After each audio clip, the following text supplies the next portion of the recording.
Welcome to Calgary again. Oh, buddy, are you kidding me? Yeah, Good to man. see you. Jeff Towers. It's kind of cool that we're in here, Saddle Dog. It's pretty special, yeah. It's pretty special. Like, look, even not knowing all about, I understand all the hockey rules. I love all the teams, but I don't have a favorite. Calgary Flames stick out to me very, very immensely because as a kid I used to watch it on actual satellite dish from California. Makes sense. Learned hockey from California. Didn't have it. Yeah. So, love it. Well, in my opinion, you shouldn't have a hockey team if you don't have ice in the middle of winter. I'm understanding what you mean. That's my views on hockey. I'm not a hockey fan. I'm not a hockey fan at all. Okay. I do love hockey. And it is weird when they're like playing in California, LA. Florida. Yeah, Florida, killing it. Yeah. Sand hockey. It's crazy. It's Okay. crazy. I wanted to talk to you today about the fact that my entire life as a drummer, which is spanning 30 years or whatever, you've always been in the spotlight. Not all the time, but just from my side. Oh, okay. From my okay, side. okay. I'm telling you that every magazine, you were always in all the magazines. You were always in the forefront. I understand. I drums. appreciate you. Yes. And so I want to know about the first time you ever signed an endorsement deal and stuff like that. Okay. Let's get into that stuff. Okay. Yeah. The very first endorsement I had was with Attack Drumheads, and it was a humbling one, which it should have been. Yeah. And I even spoke to Mike Tirana about the fact that he was the one that kind of enabled me to get it without me even knowing him. Point being, back in the day, this all makes sense, the NAMM show was something that was more of an artist show than it is now. You would walk around with a backpack and your latest promo. And I saw Mike Tirana enter the Attack booth and say, "Hey guys, I have my new instructional video out." And I was from afar, heard him, and I was like, oh my God, that's how you that's good. I made my own instructional video on VHS, and I did the same thing the following year because I thought the Attack stuff was cool. I looked up to Mike. Yeah. Mike and I are good friends now, but think about that. We didn't even know each other. I just saw him from afar. Yeah. That's how I got my first endorsement. It was a total percentage off deal with Attack. Played the Drumheads for years in Nashville, and then kind of went broke, which you can imagine. Well, So I didn't really ever replace that deal because I was unable to afford it at the time. So what year was this? 1995 and a half. Wow. Yeah. Okay. Yeah. Yep. So that was Attack. They were great. I said, and I even put and that was the thing. I'm making this video. I'd love to use your heads in the video. Oh. And that was the approach. And that's always the best approach. And it worked pretty good. What can I do for you? Yeah, it worked pretty well. They provided, I bought them, but that's what it was. One set for free. Yeah. For the video, and then pay after. And I used the Terry Bozzio signature of course line. You have to. Yeah, it was good. You have to, because I mean, if you think about it, that was like the be all and end all for drums at that time. Even Terry Bozzio, especially with the Attack heads. Yeah. I'm with Remo happily for years, but I still think that it's always the first one though. I think it's what a cool little it's like the first relationship. Yeah, it was cool. The second real, like where it was like things were equally, like where it was given to me, was Bosphorus cymbal. So it was my first cymbal endorsement. I heard them, then I was like, oh my God. And when you're young, you don't realize that Turkish thing that now is everybody, right? Istanbul, bing, bing, bing, et cetera. And I was like, these cymbals sound ridiculous. So I got, luckily, an endorsement then. Right. And I had a great relationship with the American distributor, Tosh. Bosphorus was amazing. Yeah. And then from there, it did go on to Minor. To Minor. Yeah. Right. A signed deal, the first one was probably the Bosphorus thing. And then on to Meinl, and that was because of opening for Simon Phillips. My first clinic, that was a more pro clinic, not a self-book clinic. Right. In Nashville. Anyway, that was long. That was fucking long. 1995. That all adds up in my vague, foggy memory of things. You and I know each other just from life and drumming and Canada tours and former, music retail experience. I can put it that way, right? Axe, so for both of us, and Roland meet with Axe, and probably the coolest jackets in retail. Well, yeah, they were pretty cool jackets. Yeah. They were. All right, so that was those, and that was the first one that felt real. That's where I met Norbert. Yes. That was a strong friendship relationship with Norbert. He is the sole person that got me the Meinl deal, and it was a full percussion and cymbal deal, and that was 1996. 96. Okay. In Nashville. That's maybe exciting. maybe even between 6 and 7. Pardon me. Okay. Right. Anyway, so would you, in my experience with these kind of things, it all boils down to relationships. Like, what's your take on what it takes to elevate to that level where you're doing those kind of things? You are doing endorsement deals and stuff like that. What's your take on that? well, this one was almost self-pushed and backwards from what today I think is. There wasn't Instagram and Facebook or the internet, to be honest. Okay? That's right. So, So in this case, it was about CDs, cassette tapes, a one-sheet bio, a paper folder, maybe a headshot. Yeah. And pushing yourself. And what was weird is it was almost like, this is a great question. Clinics did exist. Clinics were the way of being in front of a music store. Yeah. In front of it could be 15 people, it could be 50. But that was the idea. I want to go do clinics. We make a joke now. I want to do clinics. Me and a buddy of mine are like, they don't exist. The internet. They've changed. It's changed. So instead of, let's pretend there's no Instagram, no YouTube, none of that. Oh man, that would have been so boring. Well, that was the way you did it. You look forward to PAS. Yeah. You go to PAS every year. You go to NAMM every year. Yeah. Even if you weren't a retailer at NAMM. For those of you that don't know, National Association of Music Merchants is what that stands for. That means we really shouldn't be there. It should be buyers, and it should be retail shops buying their yearly gear. It shouldn't be rockers walking around, toothless guys with earrings walking around going, can I get an endorsement? But it was. Be that. But it was. It was, for sure. I didn't have a gig. Yeah. I was trying to make up my own thing until I could get a gig in Nashville, which meant Weird Techniques, the drum and bass stuff, promoting the Freehand thing, in the process of, can I get a publishing deal for a book idea? Right. That was my little weird artist attempt at the time. I was very frustrated.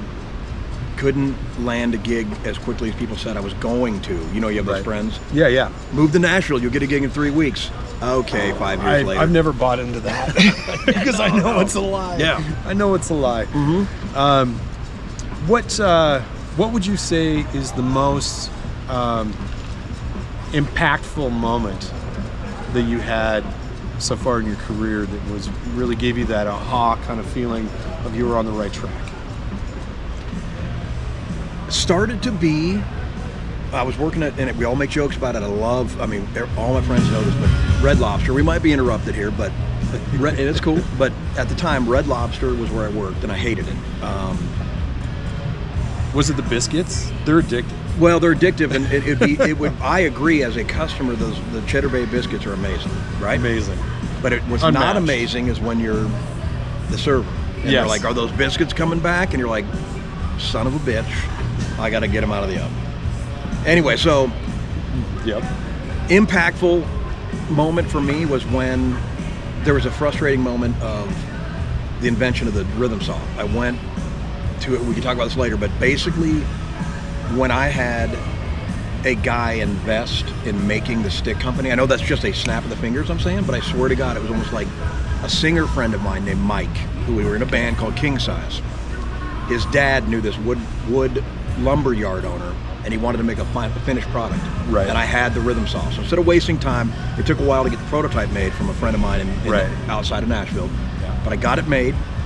It went from sheer frustration to sheer elation when the rhythm saw worked, and we were starting to call dealers. And I had my name on the outside of a building. I couldn't believe it.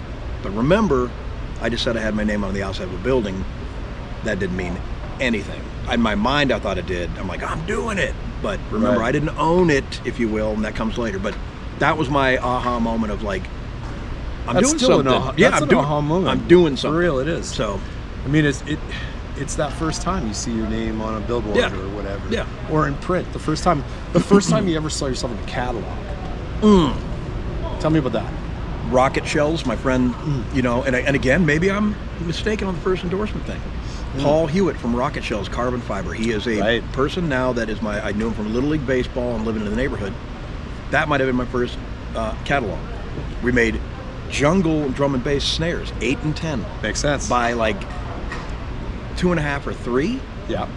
And I'll never forget, and I love Steve Smith. We are friends. I look up to him so much, but I'll never forget walking up to him and Brian Fullen. He wrote the country drumming book. Right. They were both hanging out. Okay, yeah. And PAS, and I wanted a professionals. I wanted, you know, you're going to go schmooze, you're going to go network. And I held up the drum from Rocket Shells out of my backpack, 8-inch. This is before JoJo and JoJo's, you know, jungle snare and all that. JoJo Mare, yeah. And I had an 8. And now don't get me wrong, JoJo had been probably working on his own on stuff, right? But this was really early.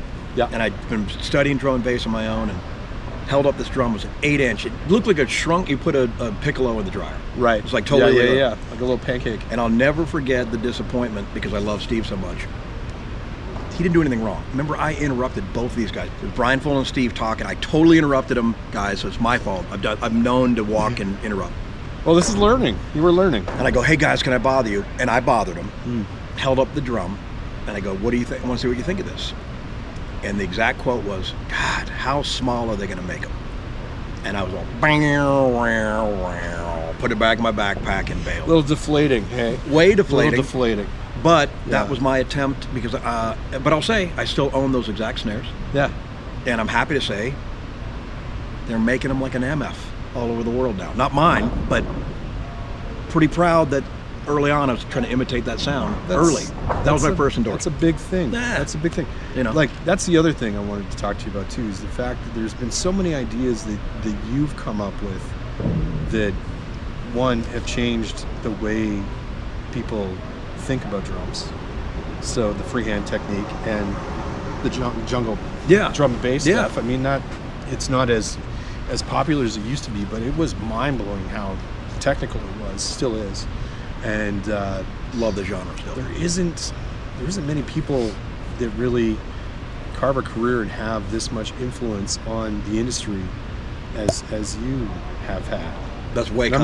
I'm not just saying that because you're my friend. I'm just saying that in general, like looking at it and being real with it. There isn't that many people that have that kind of influence. That's super humbling, and I don't think it's been seen and pointed out enough. That's you're a sweetheart. I tell you what.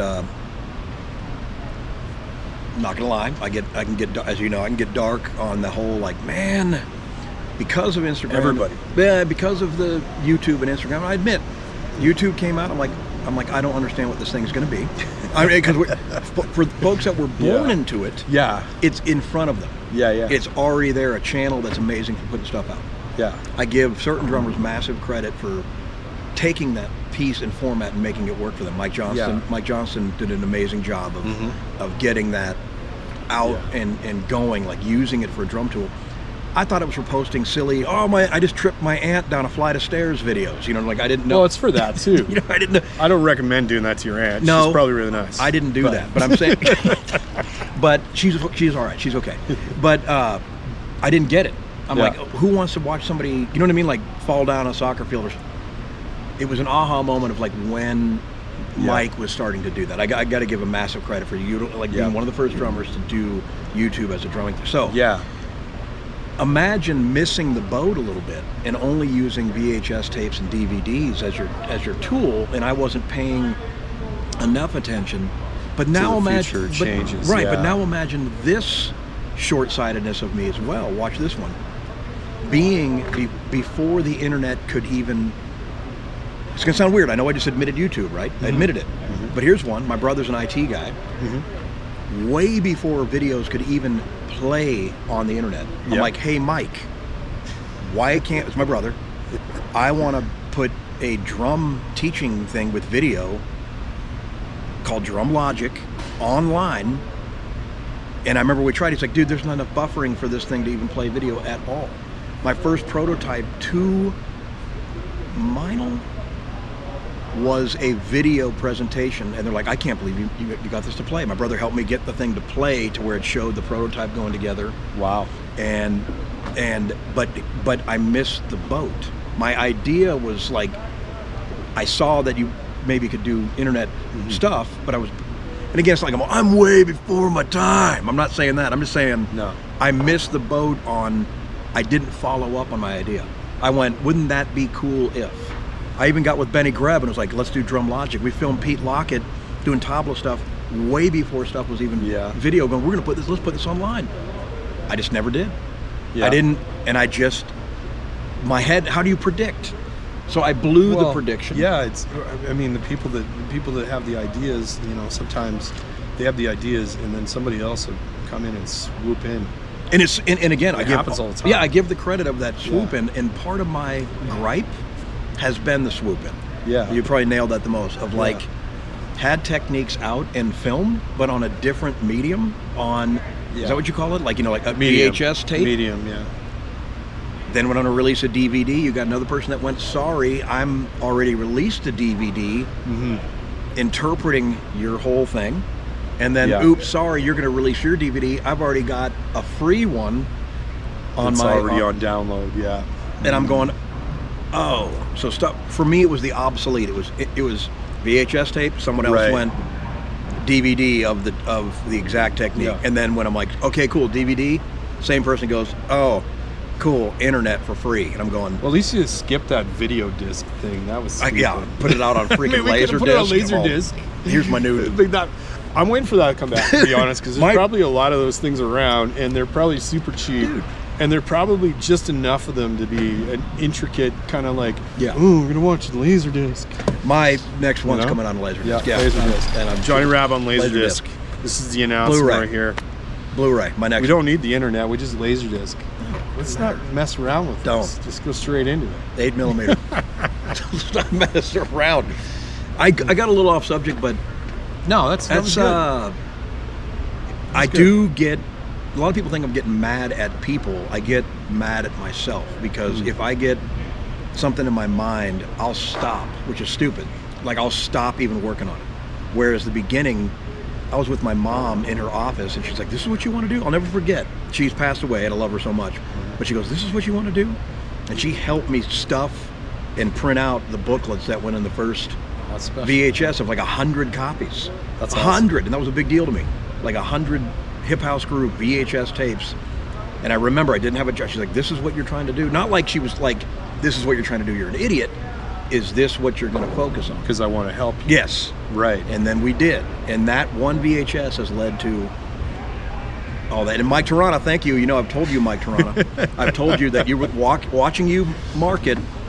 You're still my buddy. You're still the best. I'm glad you don't do the mohawk thing though, like him. Why? I mean, come on. I mean, it looks good on him.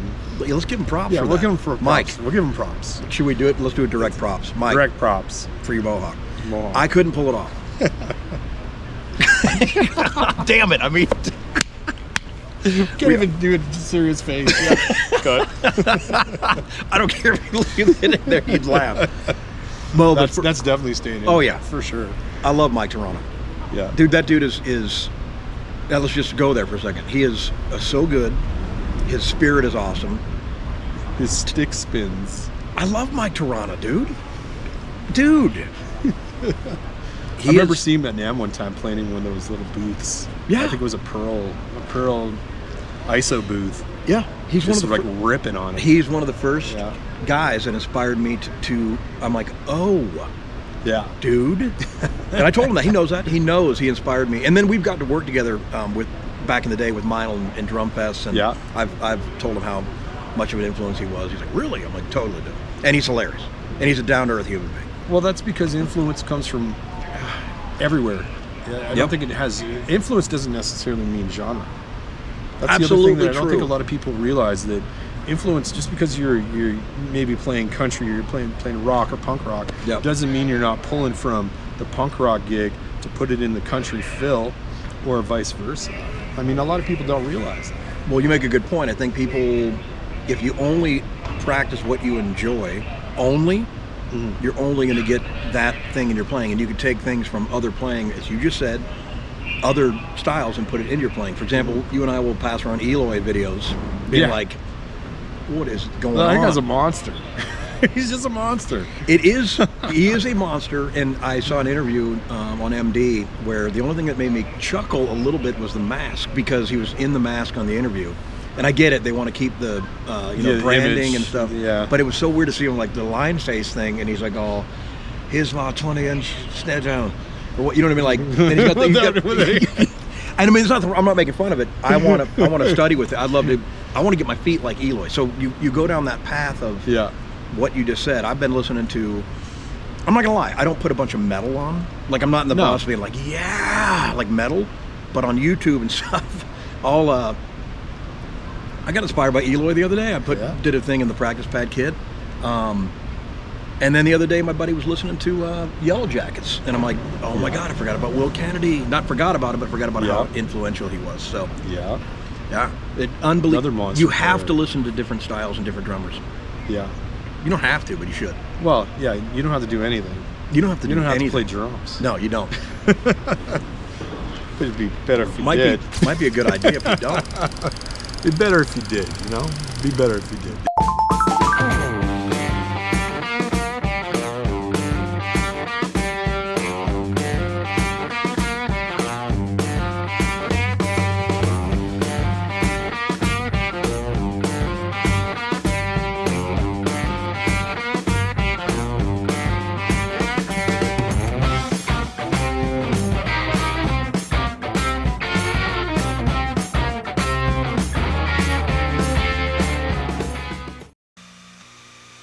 Music video, I can't see it. If the music don't sound good, who cares what the picture looks like? Then Pioneer gives me their laser disc player. It's a video turntable that works with a laser beam, and that laser beam makes all the difference, they tell me. I'm a little skeptical, but I listen. I listen to Flashdance. I listen to Duran Duran. I listen to Raiders of the Lost Ark. I even listen to me, and I sound good. I sound better than good. Fact is, the stereo on the Pioneer Laserdisc is as good as anything I ever heard on my stereo. And according to the experts, the picture blows videotape away. Now, who am I to argue? The Pioneer Laserdisc brand video disc player. Video for those who really care about audio. I like it so much, I got one for my friend George Sherry. For the Laserdisc dealer nearest you, call 800-621-5199.